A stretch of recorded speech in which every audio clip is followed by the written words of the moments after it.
अब नाम आप ही डिस्क्लोज करिए उन खामोशी वाले नेताओं के, और खामोशी की वजह, और उस पर फिर क्या कुछ 4 जून के बाद ब्लास्ट। असल में बीजेपी में मुझे बड़े एक बयानबाजी को लेके और ये सब आप 4 जून से आप देखिएगा उसकी वो तैयार होती हुई मुझे नज़र आ रही है पृष्ठभूमि। हाँ, क्योंकि मुझे ये लग रहा है कि जिस तरीके से गजेंद्र सिंह शेखावत चुनाव नतीजों को लेकर कुछ नहीं बोल रहे हैं, ना वो पब्लिक में कुछ बोल रहे हैं, ARCP पे किरोड़ी लाल मीणा पत्र लिख रहे हैं इसी चुनाव और मतदान और मतगणना के बीच में, लेकिन कोई बयान नहीं आता। वो इस्तीफा तक देने को कह रहे हैं कि ऐसा नहीं हुआ तो इतनी सीटें हारे। गजेंद्र सिंह शेखावत की चुप्पी एक तरीके से बड़े सियासी हंगामे की पृष्ठभूमि तैयार कर रहा है। ये अब आप तय मानिए 4 जून को नतीजे आने के बाद बीजेपी में बड़ी बड़ी बदलाव भी देखने को मिलेंगे, और जो नेता इनएक्टिव दिख रहे हैं वो एक्टिव भी दिखाई देंगे। एक नेता को हम लोगों ने बताया है अपने कई वीडियोस में कि वसुंधरा राजे भी बहुत शांत हैं, वो भी नतीजों का इंतजार कर सकते हैं। और बीजेपी में अगर आप 2 खेमों की बात करें तो वसुंधरा खेमे और गजेंद्र सिंह शेखावत का खेमा, इसमें कोई छुपा नहीं है। वो खुद बोल चुके हैं कि मेरा 36 का आंकड़ा है वसुंधरा से। अब वहां पर 20 कौन बैठेगा उसके लिए गोटियां सेट होने लगी हैं 4 जून, क्योंकि TV9 राजस्थान ने जो ओपिनियन पोल दिखाया था उसमें तो लगभग पिछड़ ही रहे थे गजेंद्र सिंह शेखावत ने। अपना चुनाव कितना सुधारा और अपने पार्टी में अपने राइवल गैंग को सेट करने के लिए क्या क्या कर रहे हैं, क्योंकि 3 दिसंबर को जब भजन लाल का नाम का ऐलान हुआ, 3 दिसंबर के बाद चुनाव नतीजों के बाद, वसुंधरा को नहीं मंजूर हुआ ये तो सबने देखा, लेकिन गजेंद्र सिंह शेखावत अपने को कहीं और देख रहे थे। इसीलिए, लेकिन उनकी चुप्पी क्यों है ये आप समझिए, क्योंकि वसुंधरा भी डायरेक्ट अटैक नहीं कर रही हैं। अगर चुनाव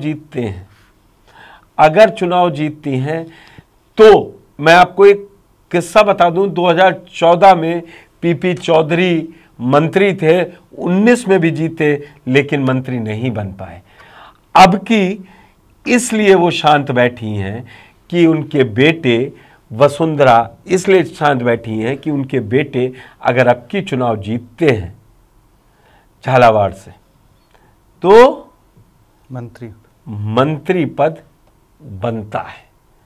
इसीलिए वसुंधरा राजे को जब एक्टिव तौर पर नहीं चुनाव प्रचार में शामिल किया गया, उन्होंने कोई बगावत नहीं की, उन्होंने कुछ नहीं कहा कि बीजेपी जीतेगी हारेगी। उन्हें मैनिफेस्टो कमेटी का सदस्य बना दिया गया, उन्होंने चुपचाप ले लिया और जो काम था वो करके दे दिया। ये शांति इसलिए है कि वो मानती हैं कि अभी समय थोड़ा बदलाव का है, तो हंगामा बड़ा नहीं करना है।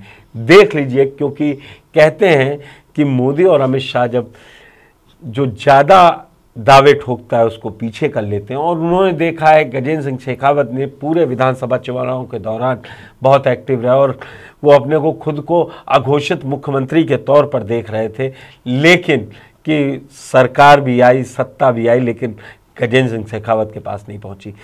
और वसुंधरा राजे, क्लोजनेस बात अलग होती है। अब की जो मोदी की अगर सरकार मोदी 3.0 कहें, उसमें गजेंद्र सिंह शेखावत किस भूमिका में होंगे और वसुंधरा किस भूमिका में होंगी, ये भी बड़ा दिलचस्प होगा अगर 4 जून को नतीजे कुछ मन मुताबिक आते हैं बीजेपी के। और वहीं गजेंद्र सिंह शेखावत का चुनाव अगर फंस गया तो फिर वसुंधरा राजे जो पिछले 7-8 महीनों से सियासी गुस्से का घूंट पी रही थी, शायद उनको चैन मिलेगी।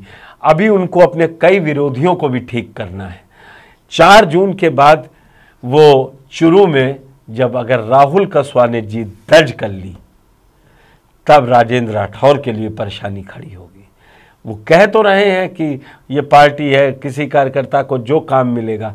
अगर राहुल कसवा चुनाव जीत जाते हैं कांग्रेस से, आप समझ रहे हैं कि किसके वो पहले भक्त हुआ करते थे, किस कैंप के गुट के हुआ करते थे। ऐसे ही अगर कोटा में ओम बिरला को प्रहलाद गुंजल ने परेशानी में डाल दिया, तो वसुंधरा राजे के अब तरकश के तीर बिल्कुल तैयार हैं कि कब कहां अटैक करना है।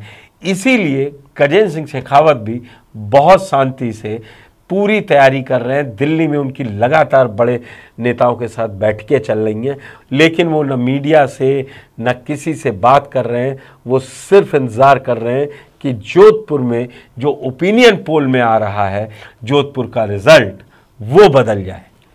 अब देखिए